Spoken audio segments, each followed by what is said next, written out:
तो चलिए इस वीडियो में बात करते हैं एलिमिनेशन मेथड की। कोई कंफ्यूजन ना हो इसलिए आप ये जान लीजिए कि इस वीडियो में हम इन 3 क्वेश्चंस को डील करने वाले हैं। ऑलरेडी सब्स्टिट्यूशन मेथड में भी हमने इन्हीं 3 क्वेश्चंस को सॉल्व किया था और अब सेम क्वेश्चंस को एलिमिनेशन मेथड से सॉल्व करने वाले हैं। और इसके बाद जो वीडियो है जिसकी लिंक डिस्क्रिप्शन बॉक्स में आपको मिल जाएगा, उसमें हम क्रॉस मल्टीप्लिकेशन मेथड से सॉल्व करने वाले हैं। तीनों वीडियो में एक ही टाइप्स के क्वेश्चंस होंगे सो दैट कि आपकी कंसेप्ट बहुत ज्यादा क्लियर हो। आप इन तीनों मेथड्स के बीच में, I mean to say that substitution, elimination और क्रॉस मल्टीप्लिकेशन, ये सारे जो मेथड्स हैं इसके बीच में क्या अंतर है उस चीज को आप समझ पाओ। तो चलिए फर्स्ट क्वेश्चन के साथ शुरुआत करते हैं। अब देखो ये है फर्स्ट क्वेश्चन आपके सामने, ये है इक्वेशन 1, ये है equation 2। As you know method का नाम है एलिमिनेशन। तो यहां कुछ आपको एलिमिनेट करना होगा। प्रोसेस को आप ध्यान से देखो। सबसे पहले x और y को पहले आप ऑब्जर्व कर लो, दोनों का, इक्वेशन 1 और इक्वेशन 2 दोनों के जो x है और y है इसे आप ऑब्जर्व कर लो। आफ्टर दैट इसमें से किसी एक को आप सेलेक्ट कर लो, किसी को भी आप कर सकते हो। और इस सिलेक्शन के बाद उसके कोफिशिएंट को ऑब्जर्व करो और उस कोफिशिएंट को इक्वल कर लो। तो फिलहाल मैं x को सेलेक्ट करता हूं, अब चाहो तो y को भी कर सकते हो जैसे कि मैंने बताया। तो फिलहाल मैं x को सेलेक्ट करता हूं और अब मैं ये कोशिश करता हूं कि x की जो कोफिशिएंट है उसे मैं इक्वेट कर दूं। सो इट्स वेरी सिंपल कि इक्वेशन 1 को आप मल्टीप्लाई करोगे 1 से और अगर इक्वेशन 2 को मल्टीप्लाई कर देते हो 2 से तो यू नो ये 2x हो जाएगा। और इस तरीके से इक्वेशन 1 और इक्वेशन 2 दोनों में जो x है उनके जो कोफिशिएंट हैं वो इक्वल हो जाएंगे। तो यहां आप स्टेटमेंट लिख लेना। इसलिए ये स्टेटमेंट क्या होगा, multiplying equation 1 by 1 and equation 2 by 2, बस इतना लिख लेना। देन वी गेट, तो हमें क्या मिलेगा ये देखो। तो इक्वेशन 1 तो अनअफेक्टेड रहेगा तो उसे एज यूजुअल हम लिख लेते हैं और इक्वेशन 2 हो जाएगा 2x minus you know 2 2 4y is equal to 4, right. अब इसे कुछ नाम आप दे सकते हो जैसे कि 3 और 4, सिंपल है। इसके बाद अब देखो जिसे आपने इक्वल किया था, जिसके कोफिशिएंट को आपने इक्वल किया था उस पूरे को देखो, यानी कि इस 2x और इस 2x को देखो। अब देखो दोनों का साइन सेम है या अलग अलग है। देखो टारगेट हमारा ये है, इन दोनों को इक्वेशन 3 या 4 को हमें या तो ऐड करना है या तो सब्ट्रैक्ट करना है। जो भी करना है कुछ ऐसा करना है सो दैट कि ये कैंसिल आउट हो जाए। तो देखो आगे कुछ साइन नहीं है, इसका मतलब प्लस है। अब अगर आप दोनों को प्लस कर दोगे तो 2x प्लस 2x कितना हो जाएगा, 4x हो जाएगा। तो प्लस के बजाय अगर आप माइनस करते हो तो 2x और 2x क्या होगा, कैंसिल आउट हो जाएगा। तो देखिए हम यही करने जा रहे हैं, इक्वेशन 3 से इक्वेशन 4 को हम सब्ट्रैक्ट कर लेते हैं। सब्ट्रैक्ट जैसे आप जानते हो वैसे कर लो। तो देखो मैं आपके सामने ऐसे बना देता हूं, ये मैंने लिखा 3 और सब्ट्रैक्ट कर रहे हैं 4 को, तो 4 वाले को लिख लेते हैं। तो 2x minus 4y is equal to 1 minus 4। आप सब्ट्रैक्ट डायरेक्ट ऐसे लाइन यूज करके भी आप चाहो तो माइनस साइन को चेंज करके जो करते हो और ऐसे कैंसिल आउट कर सकते हो, जैसे मन करे आप वैसे कर लो। मैं ऐसे बता रहा हूं ताकि ये आपको ज्यादा आसान लगे, कुछ लोगों को वो थोड़ा सा अजीब लग सकता है, इसलिए मैं इस तरीके से बना रहा हूं। तो इट्स वेरी सिंपल, ये हो जाएगा -3, राइट। देखो टारगेट हमारा यही था इसे कैंसिल आउट करना और इसीलिए तो हमने माइनस किया था। और अगर दोनों का साइन अलग अलग होता तो आप प्लस करते। तो जो भी हो टारगेट आप समझ गए ना, उसके अकॉर्डिंगली आपको ये डिसाइड करना है इन दोनों इक्वेशंस को आप ऐड करोगे या सब्ट्रैक्ट करोगे। तो एनी हाउ अब हमारे पास क्या है देखो, 3 प्लस 4 ये है होगा 7y is equal to -3 and ultimately it will give you y का वैल्यू क्या मिल जाएगा, -3/7, ठीक है। अब इस वैल्यू को आप या तो इक्वेशन 1, 2 या 3 या 4 किसी में भी इसको सब्स्टिट्यूट कर दो या पुट कर दो। तो इससे बेहतर होगा आप 2 में कर लो क्योंकि ये थोड़ा सा आसान होगा आपके लिए। तो सब्स्टिट्यूटिंग या putting y is equal to -3/7 in equation 2। तो हम देखिए 2 में y की वैल्यू को पुट करते हैं तो x माइनस 2, y के बदले क्या लिखूं बताओ, -3/7। तो चलिए लिख लेते हैं -3/7 and which is equal to 2। देखो मैंने इसको लिखा, तो अब थोड़ा सा सिंप्लीफाई कर लीजिए, माइनस माइनस प्लस होगा, ये चीज तो आप समझ रहे हो। 3 2 6, 6/7 इज इक्वल टू 2 और ये क्या दे देगा देखो 2 माइनस 6/7, बस इसे थोड़ा सा सिंप्लीफाई कर लीजिए और इसे क्या लिखोगे, बस एलसीएम ले लो, 7 2 14, 14 minus 6 divided by 7 is equal to 8/7। तो इस तरीके से अब आपके सामने x और y दोनों की वैल्यू है। आप एट लास्ट ऐसे लिख सकते हो, hence x is equal to 8/7 and y is equal to -3/7। Verification करना मैंने ऑलरेडी सिखा दिया था आपको फर्स्ट वीडियो में, तो चलो फिर भी मैं करके आपको शो कर देता हूं। हमेशा वेरीफाई कर लेना। तो देखो मैं लिखता हूं फॉर इक्वेशन 1 के लिए देखो मैं वेरिफिकेशन करने जा रहा हूं। शुरुआत ऐसे करना, LHS इज इक्वल टू क्या है, देखो तो 2x प्लस 3y, ये LHS की वैल्यू है ना इक्वेशन 1 से।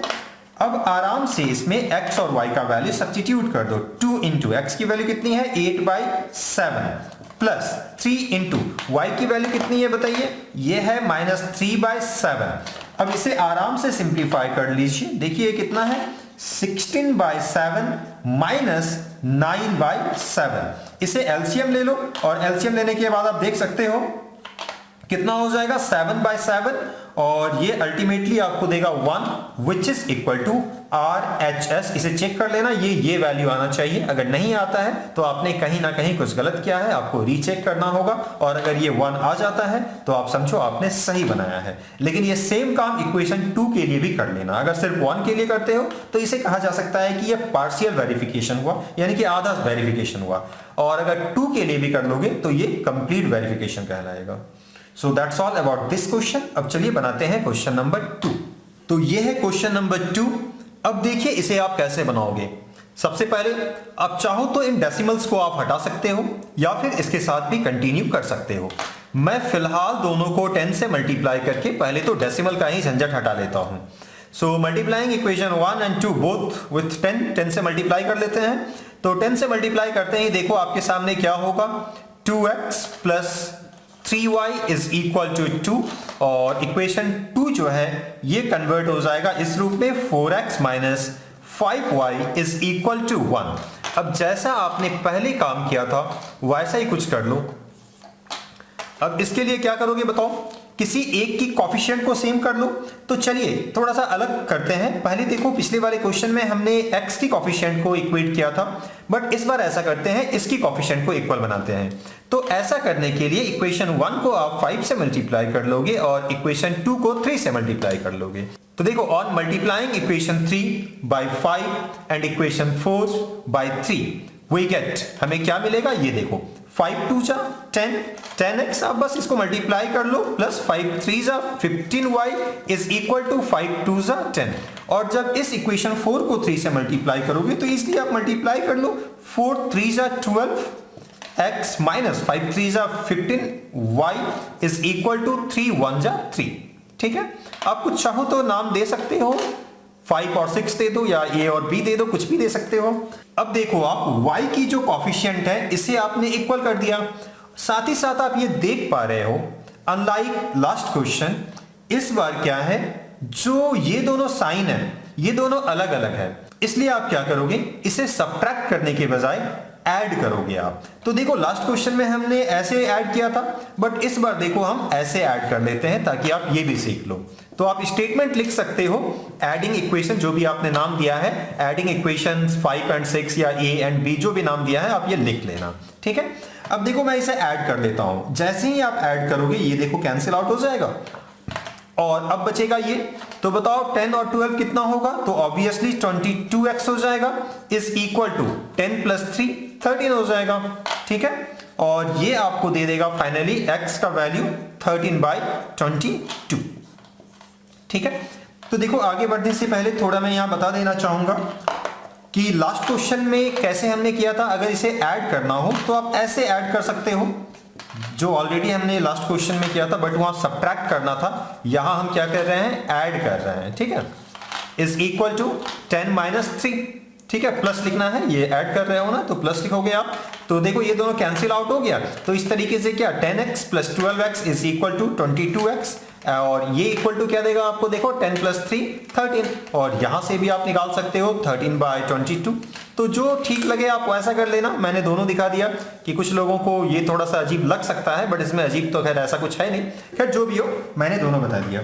अब देखो आपको करना क्या है, इस x की वैल्यू को जो आपको ठीक लगता है उसमें आप पुट कर दो, या तो 1 में, 2 में, 3 में या 4 में। तो किस में करना चाहोगे बताओ? तो ऐसा करते हैं, हम 3 में कर लेते हैं। तो देखो हम 3 में x की वैल्यू को सब्स्टिट्यूट कर देते हैं।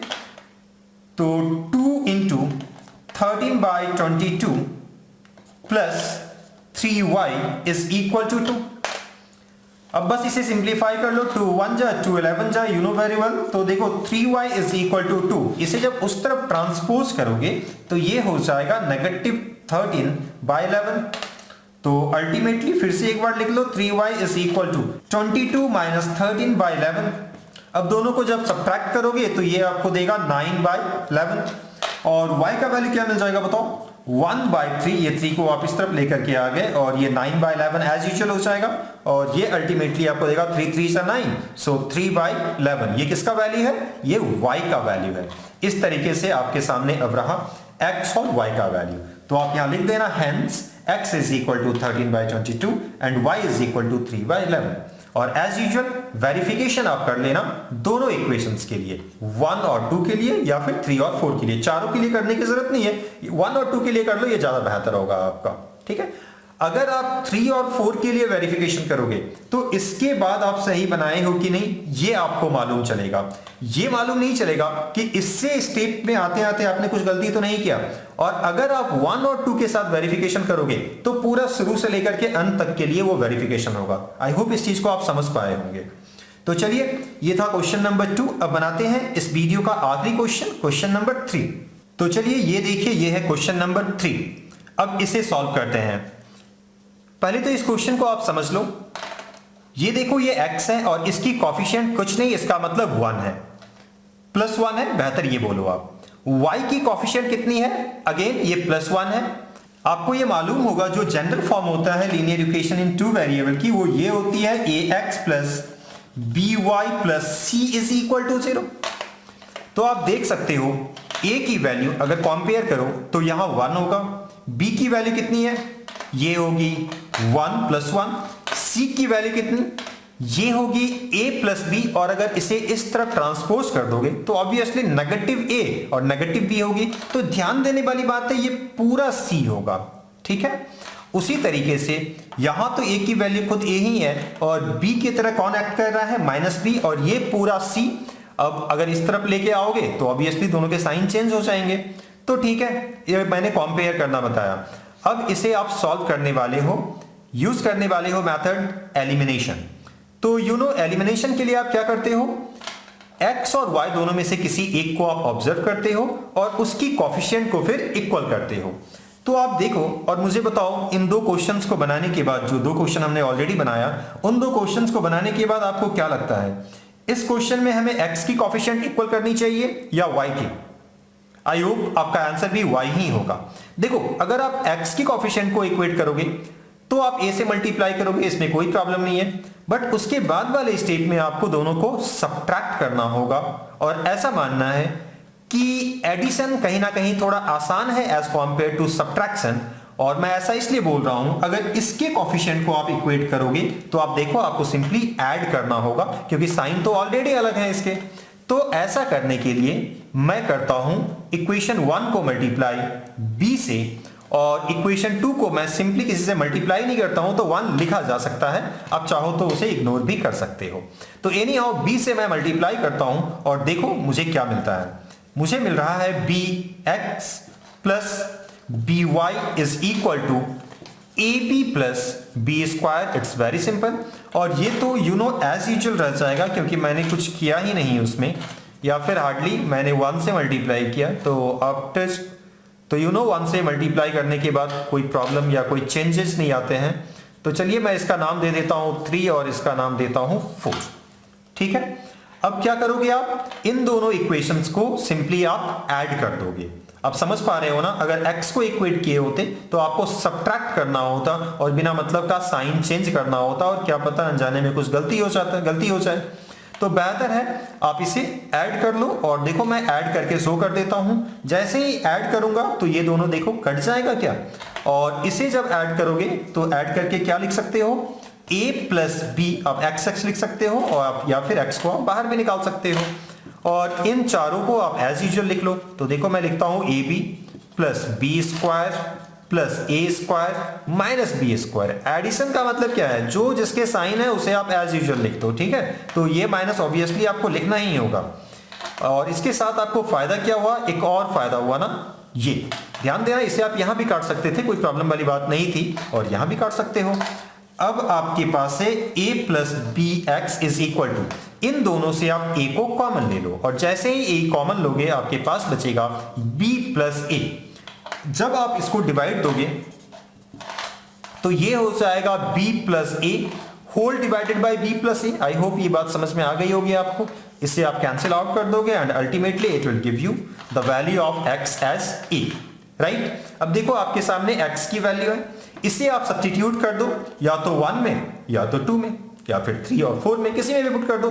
तो ऑब्वियसली बेहतर ऑप्शन हमारे पास है 1। तो चलिए मैं x की वैल्यू a पुट करता हूं इक्वेशन 1 में, और जैसे ही पुट करूंगा तो देखो क्या हो जाएगा, a प्लस, ध्यान देना मैं इसकी हेल्प ले रहा हूं, a plus y is equal to a plus b. Simplification बेहद आसान है, a कैंसिल आउट हो गया तो y is equal to b, right.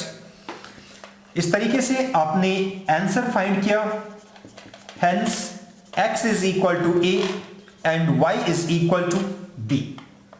अब आपको क्या करना है, वेरिफिकेशन कर देना है।